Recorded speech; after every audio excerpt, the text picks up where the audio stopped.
Hi, everyone. I'm Bud Mishkin, and welcome to a night of conversation for the National Yiddish Theater Folksbiene. And it is my pleasure to be in conversation tonight with one of the great New Yorkers and one of the great conversationalists, shall we say, in New York, multi-Tony Award winner, the Broadway producer and friend, Manny Azenberg. Manny, how are you tonight? I'm the oldest I've ever been. Nice. Me too. So we have something in common there. But it's the contemporary virus. Yeah. The National Yiddish Theater Folksbiene. Tell me about growing up in your home. Was Yiddish spoken? Yes. My parents spoke Yiddish when my sister and I so we shouldn't understand. Then we learned a lot, and then they spoke Polish so we shouldn't understand. But I also went to a labor Zionist camp for my first 20 years of my life. Unser Camp and Kinderwelt, Yiddish Nationale Arbeiterverband. And so we grew up in a definitively labor Zionist Jewish home. So at what age did you kind of start picking up Yiddish and realize you could understand it? My father wanted me to learn Yiddish, but between Hebrew school, Yiddish, and piano lessons, and I wanted to play stickball. So I was intensively educated until I was bar mitzvahed, and then I rebelled. Yeah. Stickball won, and I was wrong. I should have stuck with it. Stickball. But at Unser Camp in Kinderwelt, people spoke Yiddish. Those are European immigrants, and we were first generation Americans, and Yiddish was heard everywhere. Was there a lot of talk? Was there a lot of talk in your house about the Yiddish theater? My uncle, my father's brother, was an actor in the Yiddish theater. His name was Wolf Barzel. Barzel in Hebrew is the same thing as Azenberg. And he, of course, spoke Yiddish, and he also was on Broadway. That's where we got our initiation into the theater. How did that transition go from being in the Yiddish theater to being on Broadway? Everybody in the Yiddish theater wanted to be in the English theater, right? And some actually made it. Paul Muni, for example, and even Jerry Robbins. And my uncle was in a play with John Garfield called Skipper Next to God. Mm-hmm. And we went down from the Bronx to Broadway. And we went backstage to see John Garfield, who was the Marlon Brando of Bronx kids.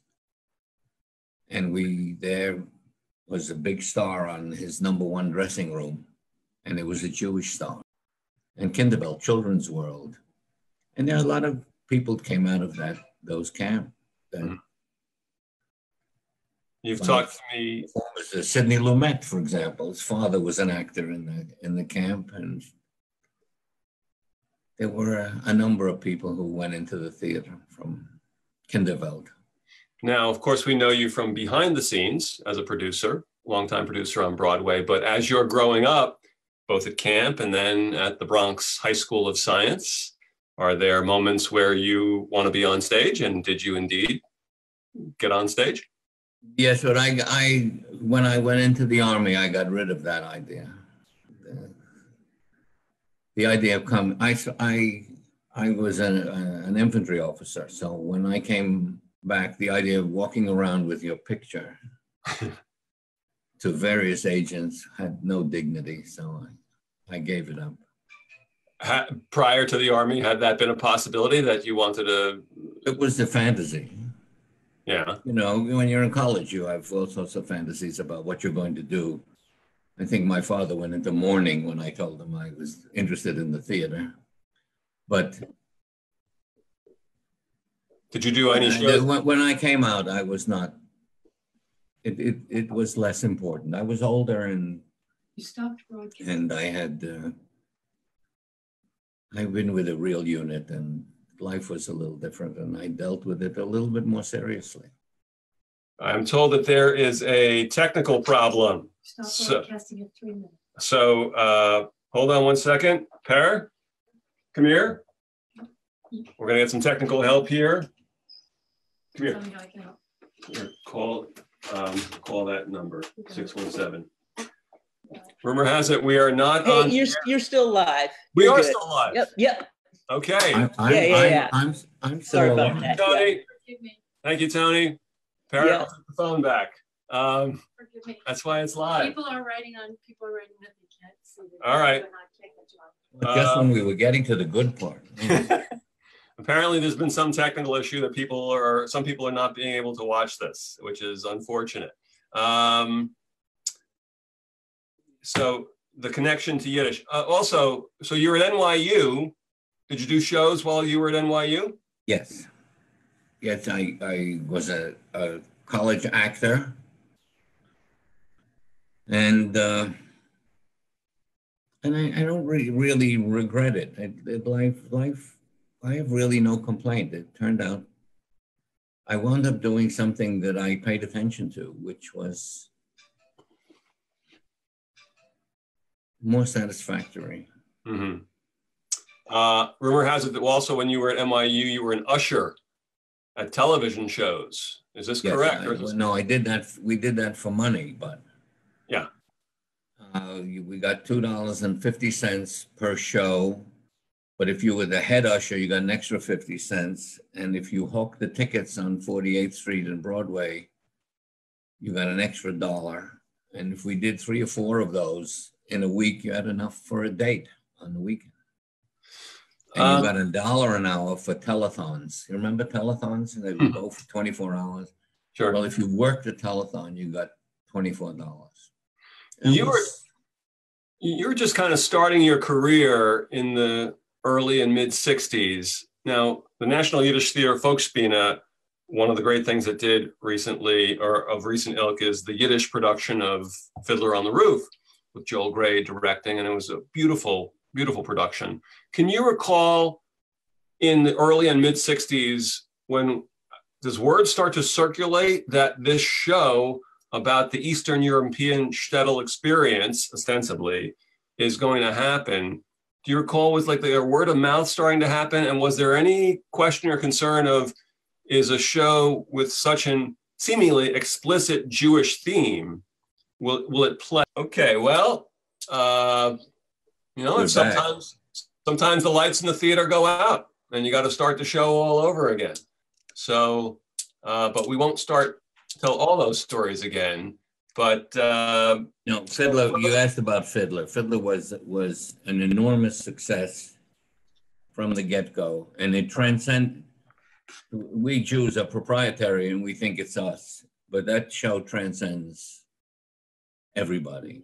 It's right. A big hit in Burma, right, and it's a big hit in Tokyo, and its fundamentals are universal. So in those first years when you're working as a company manager, is the feeling like, yeah, this is great, I'm in the theater, it's what I want to do, it's happening for me? Or is there any sense of, I don't know, is there any plan B at that moment? The truthful answer is there wasn't. I was very happy doing what I was doing. Right. And one thing sort of led to another. I suppose that I was competent at what I was doing. So I worked for David Merrick for 3 or 4 years and did 17 Broadway shows. So you learned your trade. And then Gene Walsk and I left Merrick and we produced on our own.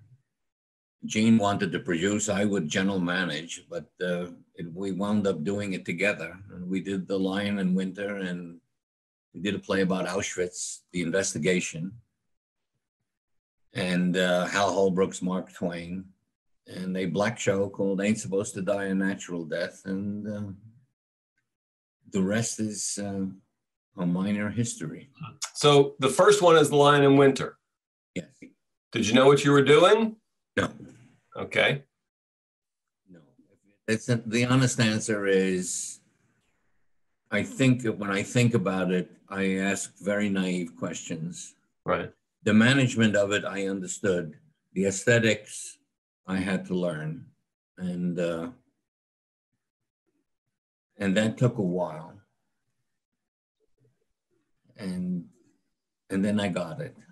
And where in this chronology does the famed story of you being able to smoothly field a ground ball in the Broadway show league lead to your connection to Neil Simon? That started in 1962. I had played with Robert Redford in 1959. We were on the same team. Redford played first base. I was the shortstop. And Redford came back to New York in 1962 with Barefoot in the Park, the Neil Simon comedy, and it was Neil's first really big hit. And Redford called up and said, "Do you have to play on our team?" So I played shortstop, and Neil Simon played second base, and Redford played first base. And the rest is sort of history.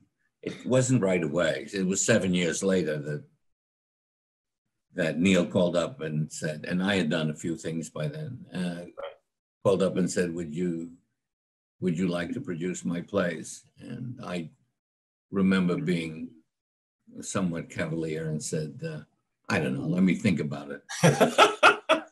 But he was serious. But the tragic story is that he had found out that his first wife had metastasized breast cancer and was going to die. And they were clearing the decks for anything that made them unhappy. And she did die a year later. And that was the Sunshine Boys. Right. And that was successful. And then we did about 22 more over the next 30, 40 years. In 1988 or 89 at the Broadway Show League, softball league, when you were still playing, I may have asked you one of the dumber questions I've ever asked, and I've asked more than a few. What kind of player was Redford? And you were ready and said, he's a natural. There you go. There you go. And he was. No, he was.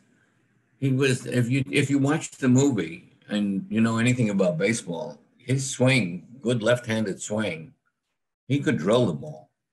And he was a good football player too, and he's a very good tennis player.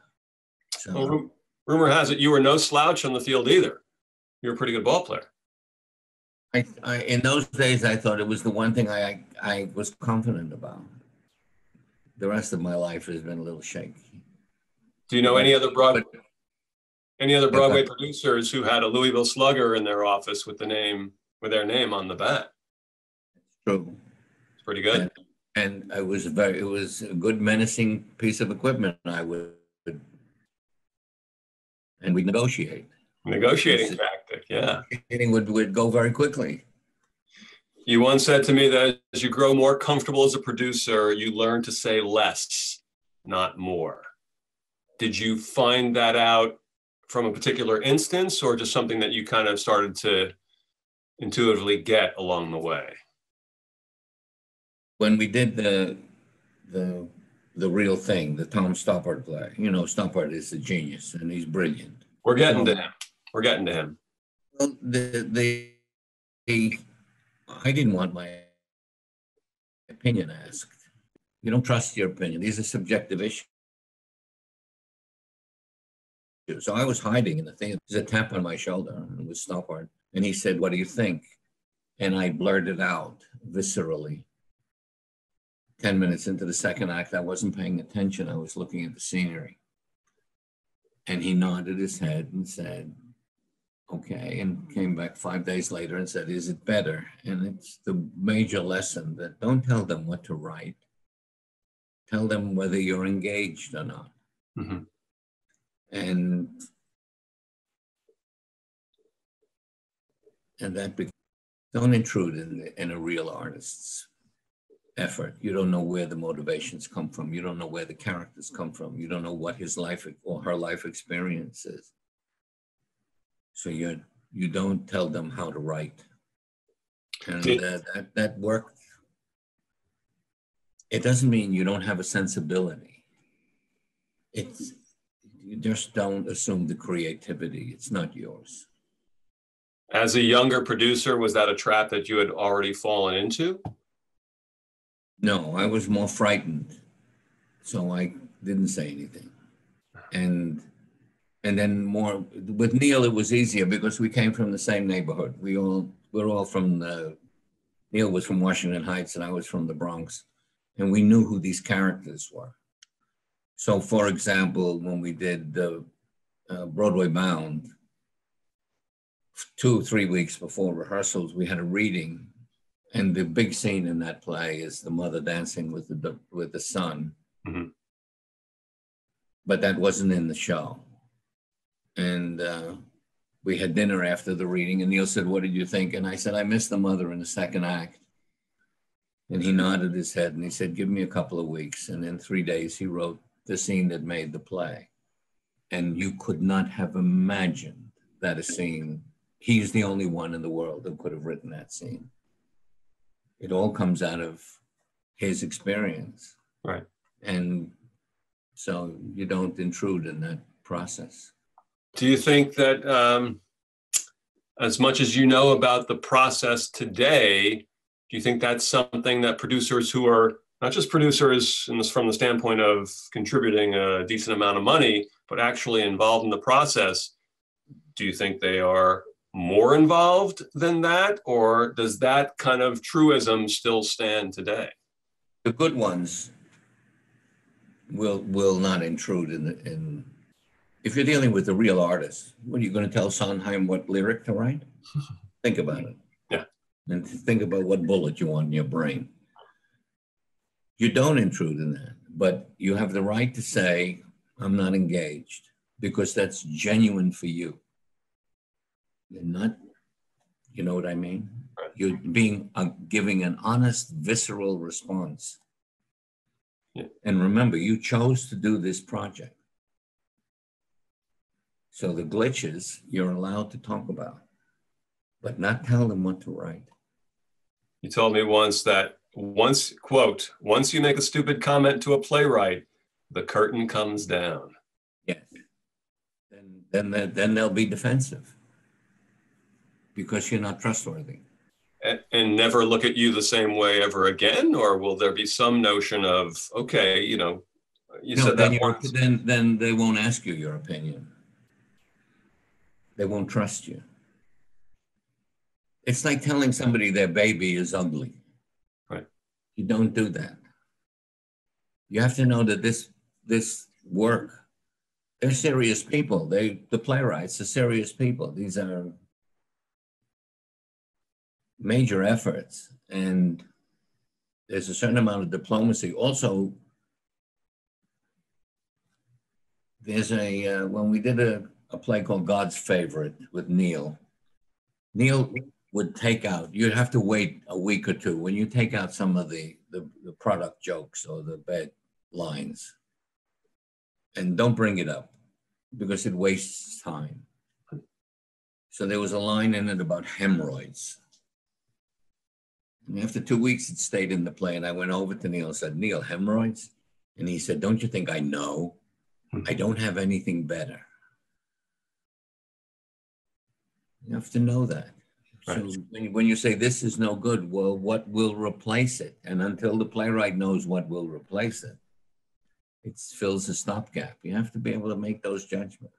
Also, it would be nice to know who you're working with. So Neil, we were friends. And Stoppard and I became friends. It took a while. You talked to me recently about his most recent show and going to London. Why don't you tell us a little bit about that experience? Well, for the Folksbiene, it's a masterwork. Tom Stoppard is now 82 years old, and his life story is fascinating. And he was born in Czechoslovakia. And his father and mother were Jews, secular Jews, and his father was a doctor. And the head of the shoe factory that he was working in said, "Get out of here, the Nazis are coming." And the Stoppard family went to Singapore, wow, where the father had a job. But the Japanese were coming, so the mother and Tom and his brother went to India, and they never saw the father again. Many years later, 5 or 6 years later, the mother remarried Major Stoppard of the British Army, And Stoppard grew up as a English schoolboy. To cut a long story short, because he became well known and he went back to Czechoslovakia, to the Czech Republic, because he was friendly with Václav Havel, who was the president and also a playwright. Mm-hmm. And he began to bump into people who knew his parents and his grandparents. Wow. And at age 60-something, he began to make an inquiry. Also, he found out that his father died. There was one survivor of a freighter torpedoed by the Japanese, and that's how the father died. But the mother had a number of sisters that died in Auschwitz. And then he discovered that his grandparents, who were Orthodox Jews on both sides, and they all died in Auschwitz and Treblinka, and they were survivors. And so Stoppard, late in life, has discovered that he's a Jew. And he's written this play, which is about the ghetto in Vienna, Leopoldstadt, which was the Viennese ghetto. And the people that came out of that ghetto are Herzl, Freud, Adler, Mahler, Schoenberg, Billy Wilder, Fritz Lang, and you can go on and on. Mm-hmm. And he's written a play about that Viennese ghetto. And also at the end of the play, he comes out definitively as to, I'm a Jew. And it's a very, very moving, magnificent play. I will try to come out of retirement to participate. It's that good. It has 40 people in it. It takes place a number of generations from 1900 to 1955, post-war. And it's called Leopoldstadt. You can all look it up on the Wikipedia. It's a historical place. How did you first meet him? I was in London. I was doing some shows with Mike Nichols. I know it's name dropping, but it's the truth. Yeah. Mike said, go see a play called The Real Thing. I said, I saw it, Mike. We're not doing it.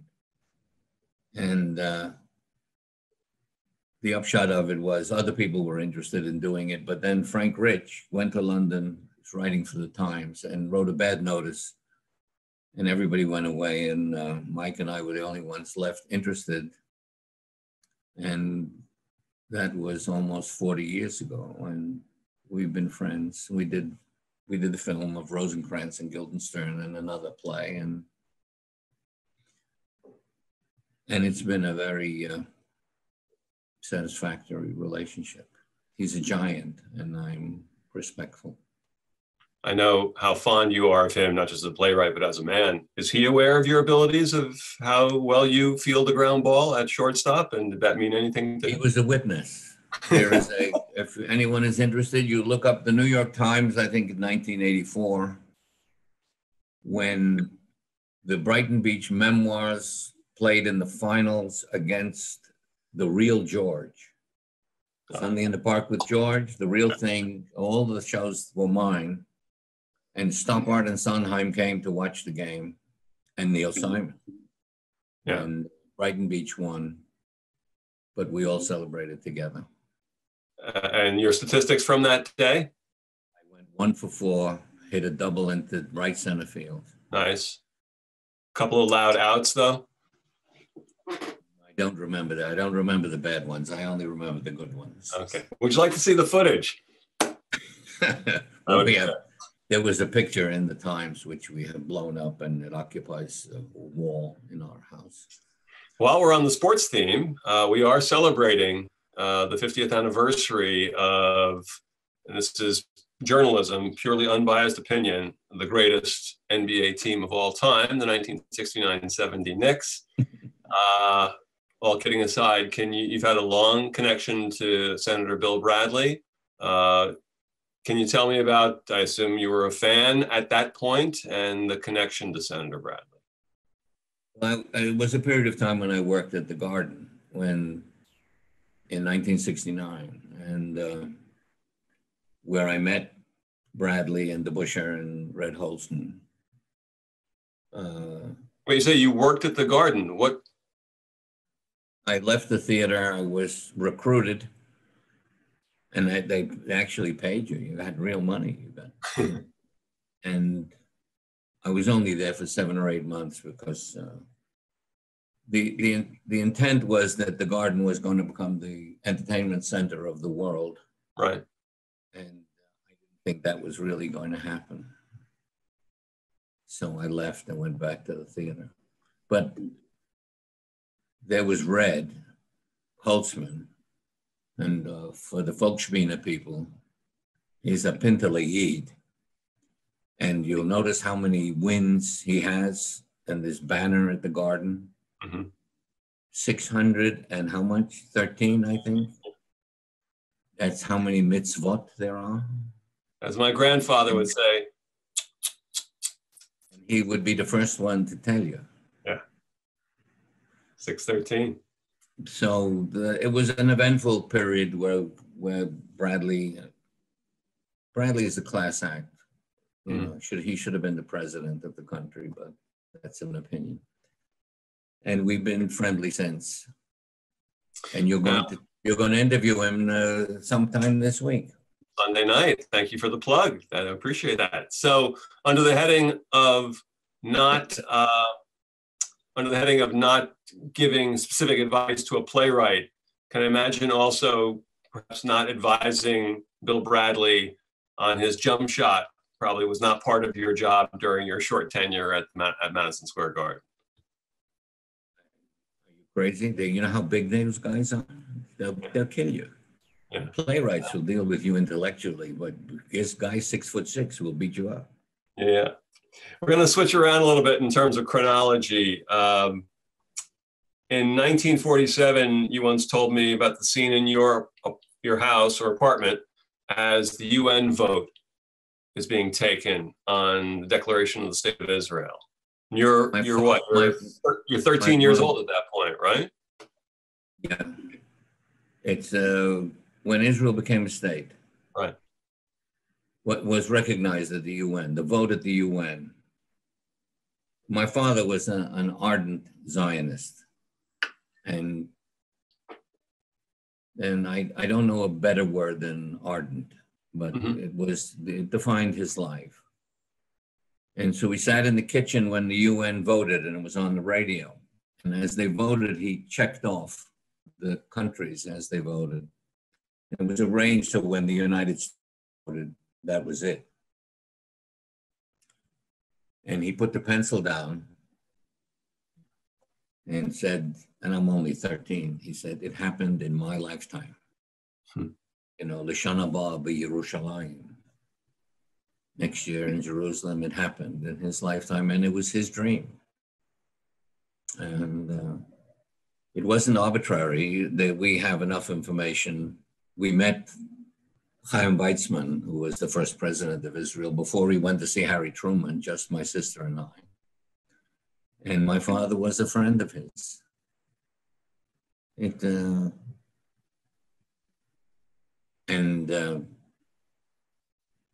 And so we continued. The word in Yiddish or in Hebrew is hemshech.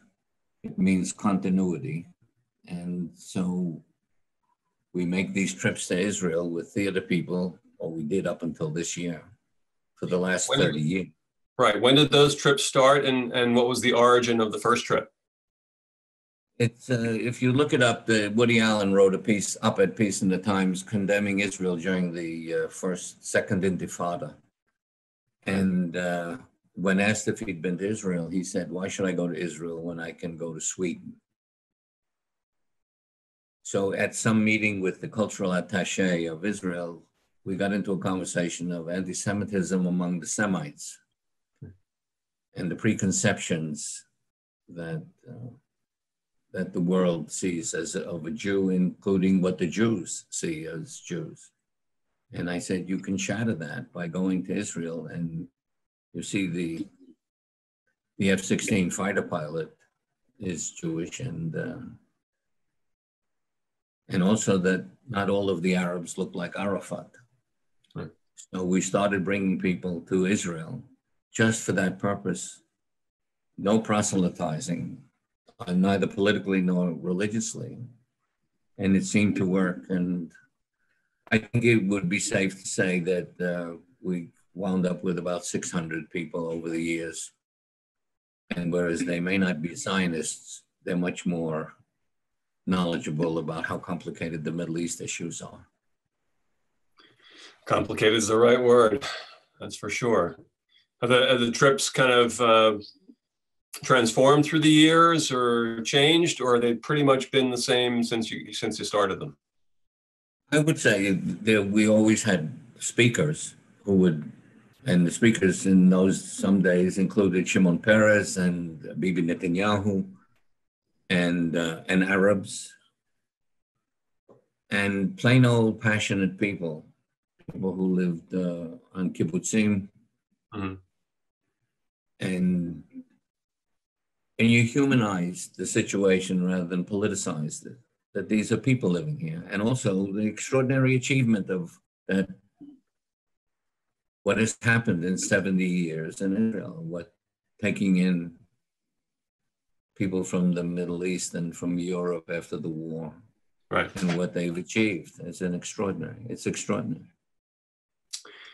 You've told me before about going to the theater as a kid, and that it often meant something. It was when you went to see Death of a Salesman, this was not just for a fun day at the theater, but this had meaning. You put it more eloquently than I am right now. Is there a first show where it really dawns on you, oh, wait a minute, this is not just about we're going to go downtown and go to the theater district and see this fun show, but this is kind of a learning experience as well. I think you went to the theater for revelation. We didn't go for entertainment. So when I was 14 years old when I saw Death of a Salesman. I had no idea what the American dream was and all the philosophical things. And I remember thinking that I had been to some extraordinary experience as a kid. Maybe it was fathers and sons. I don't know. Mm-hmm. But I was always respectful after that. And you put a jacket on when you went to the theater, and you didn't eat food, and you didn't have sippy cups with drinks. So I think it was different than a theme park, right? Which I think is much more now. So, but of recent ilk, you've had a connection to a little show called Hamilton, which has made its imprint on the culture. With something like Hamilton, with something like Dear Evan Hansen, do you think that that feeling that you got as a 14-year-old, do you think that feels as a rule in the theater, or is it more the exception? No, I think it's more of the exception. There are fewer plays and more musicals, for one, and some of them are flat out entertainment, and some of that is okay. There's nothing wrong with Lion King. I mean, it's terrific. The fellow who produced Hamilton, Jeffrey Seller, who was a friend, he is respectful of the process.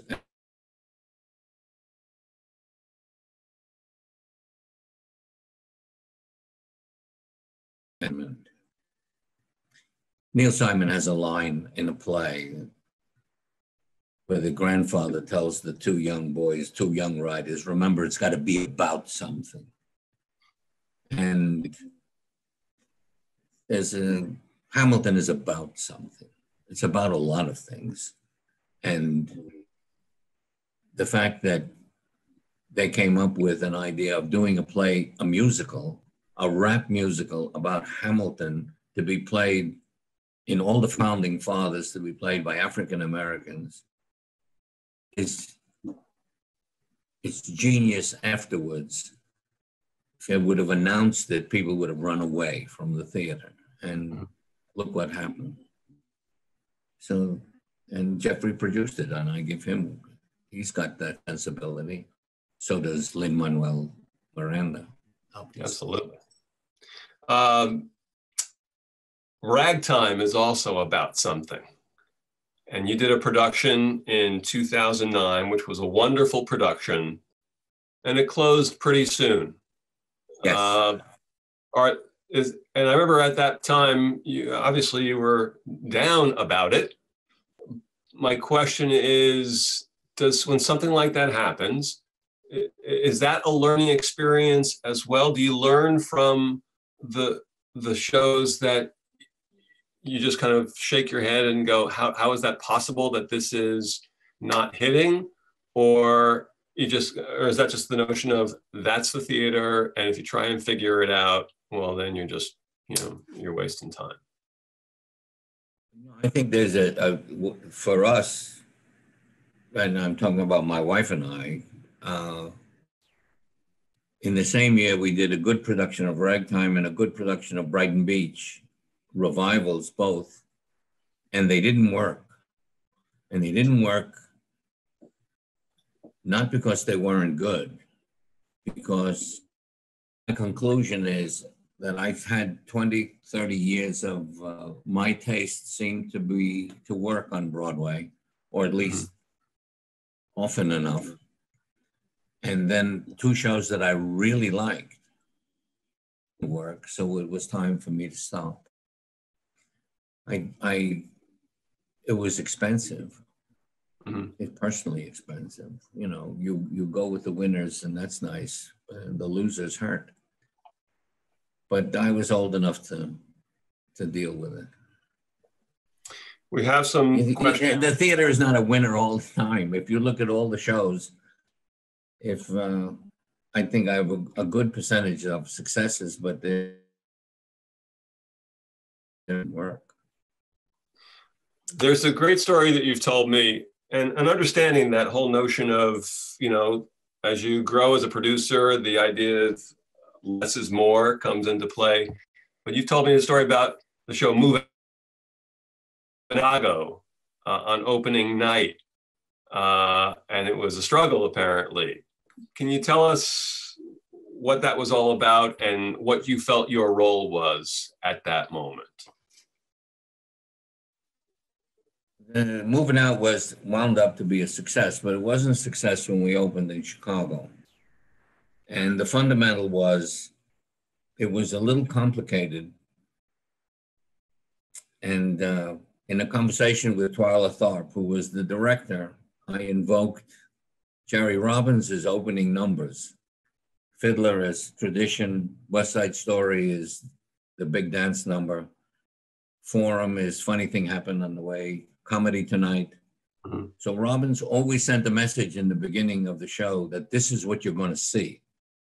You're not going to see a tragedy, you're going to see comedy tonight. You're going to see a dance show. You're going to see a show about tradition.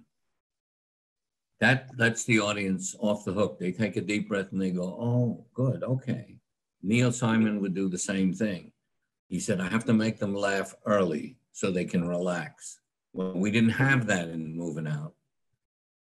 And ultimately, not because of my influence, but because of a designer who went up to Twyla and suggested that she introduced the four major characters in the opening number. And she did. And it worked. But you also used the expression, at least according to you, unless you're misquoting yourself, nobody leaves the canoe. Well, there are a number of producers, and there was something we used to call flop sweat. and everybody was frightened because they spent a lot of money on that show. And when we opened, it didn't look that good, and the audience was baffled. But being the older man in the group, I sat down and I said, nobody leaves the canoe. Now you go to work. That's why you came here, and we will be supportive. Flop sweat is the reaction of every audience that's ever watched me, quote unquote, act in a play or musical during my acting career. Not me getting the flop sweat, it's the people watching. They're the ones that get the flop sweat. I am not checking my phone here. I am checking questions that have been submitted by the audience, and you can submit your questions. We'll do about 15 more minutes. The question comes, if your career in entertainment did not work out, what job do you think you would have right now? The ultimate plan B question. Oh, what job? Had for whatever reason theater not worked? Was there some other, did you want to become a microbiologist? No. Okay, so we can check that one off. I don't think I had any other ambition. It's not that I was possessed by working in the theater. I think I could have functioned managerially in a lot of places and made a living. Remember what the mandate when we were kids in the Bronx? My father was not interested in my fulfilling myself vocationally. Your obligation was to earn a living and put food on the table, to use those expressions, and pay the rent and make sure your kids went to school. So I suppose I would have had a job, and if I would make it up, but it wouldn't be true. I didn't have any other ambition. What neighborhood in the Bronx were you from? 156th Street and Walton Avenue. Right. But that was after 156th Street and the Grand Concourse. All right. Were you a Yankee fan? You had to be, or else you would be assassinated. we were 4 blocks from the stadium. Yeah. You could have been a Giant fan and could have crossed over the bridge and, No, there's a street named with the name Azenberg on it now in the Bronx. And it's a kind of a highlight because when it was my son pulled the curtain and it was about 4 blocks from where we grew up. And I thought, if my father saw the name Azenberg somewhere on the Grand Concourse in the Bronx, it would be good. I'm assuming it was for you, for Manny Azenberg. Yes, but it's his name. Okay. All right. Some other questions from the people who are watching. What was the Neil Simon play that touched you personally the most? That one I have an answer for. Okay. The one that touched me the most was the first one because it was successful. The one that emotionally touched me was the Brighton Beach, the trilogy. Right. And Broadway Bound, which I think there are those who say that The Lost in Yonkers is his best play, but my favorite was Broadway Bound. And it was about the similar neighborhoods. It was set in Brooklyn, but it was a Bronx tale. Mm. Lost in Yonkers once was the example you gave me about how when you start talking about to a playwright about, this might be changed or this, you said, you're intruding on something mysterious, which I always thought was... Lost in Yonkers was originally entitled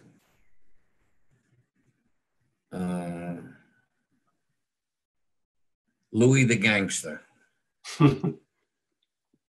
And it evolved into a play about a woman.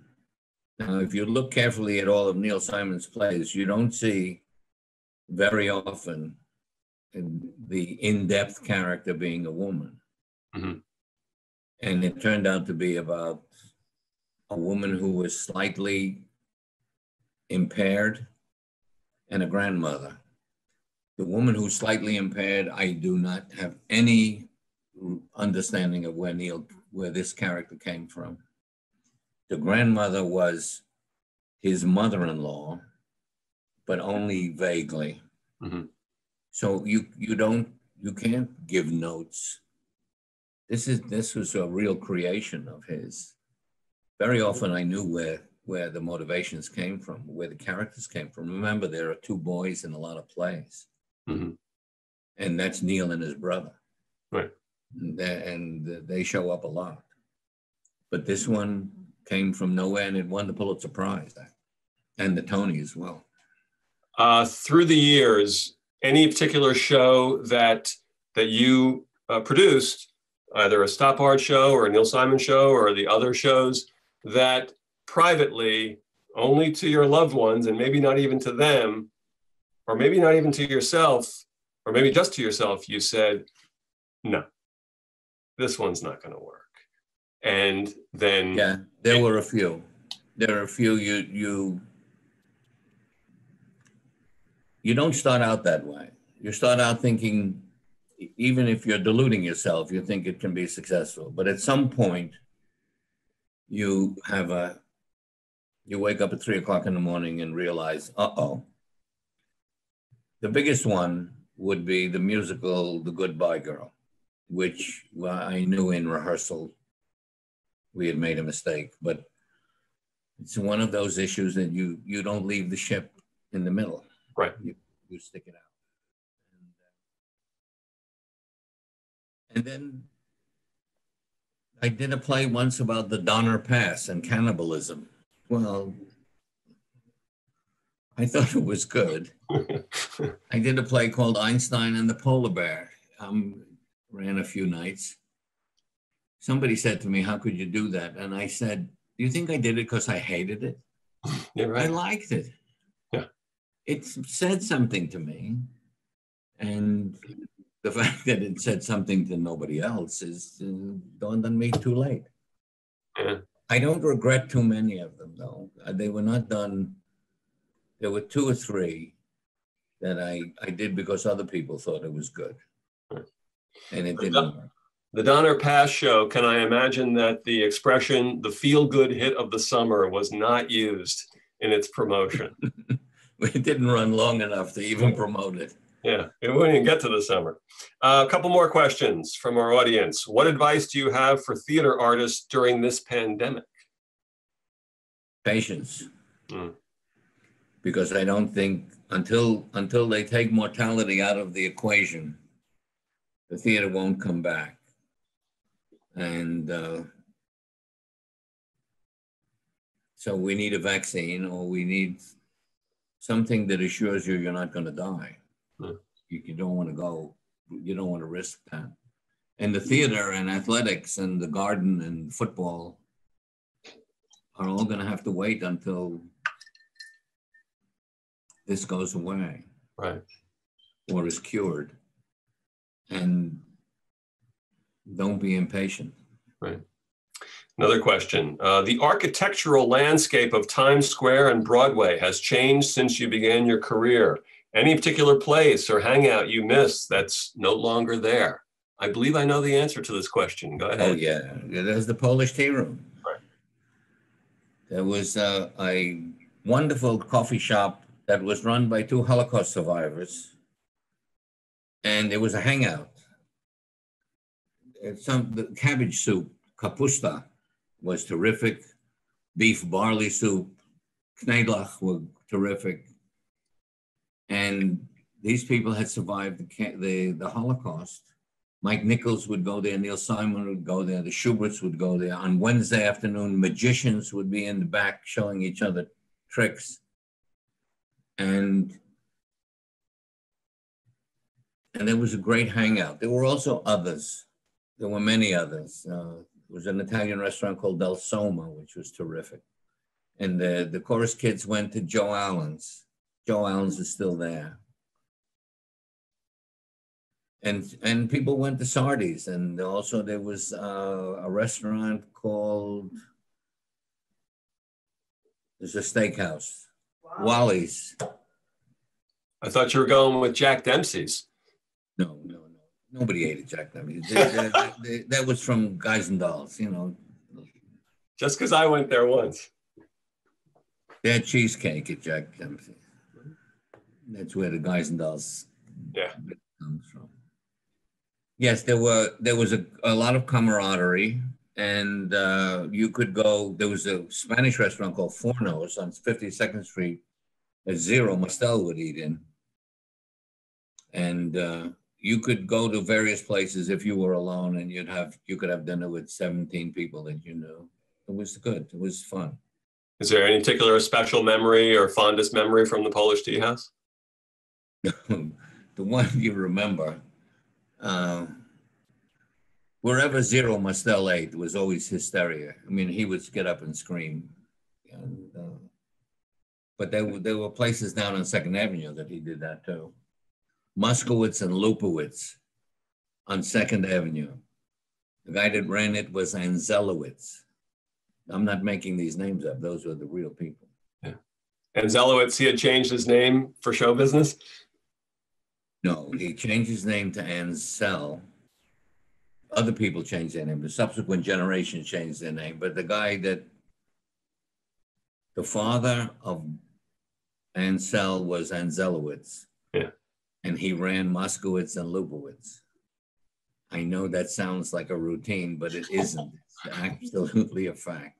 Sounds like a Yiddish version of Who's on First. Getting back to the Yiddish, you were connected to a show in 1991. Those Were the Days. Yes. Those Were the Days Those Were the Days where it was Yiddish songs, Yiddish sketches, Yiddish vaudeville. And it ran. I was just helpful. Right. The guy who produced it needed some help, so we gave him some money, and we also arranged a few things. Got a couple of Tony nominations. Yeah. Did you find that more and more along the way, that people would start coming to you and say, "Can you come over and just check this out? We're in rehearsals. See what you think." You try to avoid that. Those were the days. I knew some of the people. Minna Bern was in it. Minna Bern was to be in Unserkamp and Kinderwelt. She was married to Ben Bonus. There's names that come out of nowhere. And they were performers. And they were friends of my Uncle Wolf also. So since I had some influence, we were helpful. We're going to try and get a couple more questions in from the audience. Deborah asks, Manny, are the Hirschfelds behind you? But we have a couple of originals, but those are copies. That's is Gypsy, Jerome Robbins, Broadway, and my wife was a dancer, and those are Fred Astaire, Ginger Rogers, Gene Kelly, Sid Charisse, Debbie Reynolds, and somebody else. And Rogers and Astaire and Gene Kelly. Could you get any good dancers on there? No. So but we have a few that are. We have 2 or 3 originals. Another question: any young and up and coming producers you're fond of, who we should look out for? Well, they're not young. Yeah, there are a couple of a kid named Mike Bosner who did Beautiful, and Orrin Wolf, who did what's the Egyptian play? The Band's Visit. Right. And the established ones are Kevin McCullum and Jeffrey Seller. I had something to do with the beginning of their career. Jeffrey and Kevin did Rent, and Kevin and Jeffrey did Avenue Q, and they're established as the establishment on Broadway now. Before we wrap up with a couple of final questions, I want to remind people that you have a chance. We're doing this tonight for the National Yiddish Theater Folksbiene, and you have a chance to donate on screen to the National Yiddish Theater Folksbiene. Obviously, a lot of cultural institutions in New York are suffering right now because of Corona, and this is your chance to just do a little something for the theater. Would be most appreciated. You mentioned a name earlier, Mike Nichols, who I never had the pleasure of meeting or interviewing, but found endlessly fascinating. Is there a favorite Mike Nichols story? Well, his real name is Igor Michal Peshkovsky. How's that for a story? It's pretty good. His father was from, I think his mother was Austrian. I think his father was from Siberia. Mm-hmm. And he got out of Berlin right before and right on time before the Nazis. And his brother at the funeral, at Mike's, the service, not the funeral, we had a little bit of a celebration, said that when they first arrived, either in Chicago or New York, and they passed by a Jewish bookstore with Jewish letters. And Mike was what, 8 or 9 years old. And he said to his brother, they allow that here? And that is indicative of what Mike's life experience was. He escaped the Nazis. And it lived with him forever. He never ran away from it. Paulie writes, let's see, I hope I got this correct. Paulie writes, what do you think the connection is between Jewish life and the theater? Why do so many Jews pursue a creative life in the theater? It's an interesting question. I can only answer it. I was in Moscow for State Department, talking to theater people from all over Russia about how Broadway works, because it's a commercial theater as opposed to government-sponsored theater. And we got into a conversation which is similar. And I said that Richard Rodgers' real name was Rogozhinsky, and his father was named Rogozhinsky, came from Russia.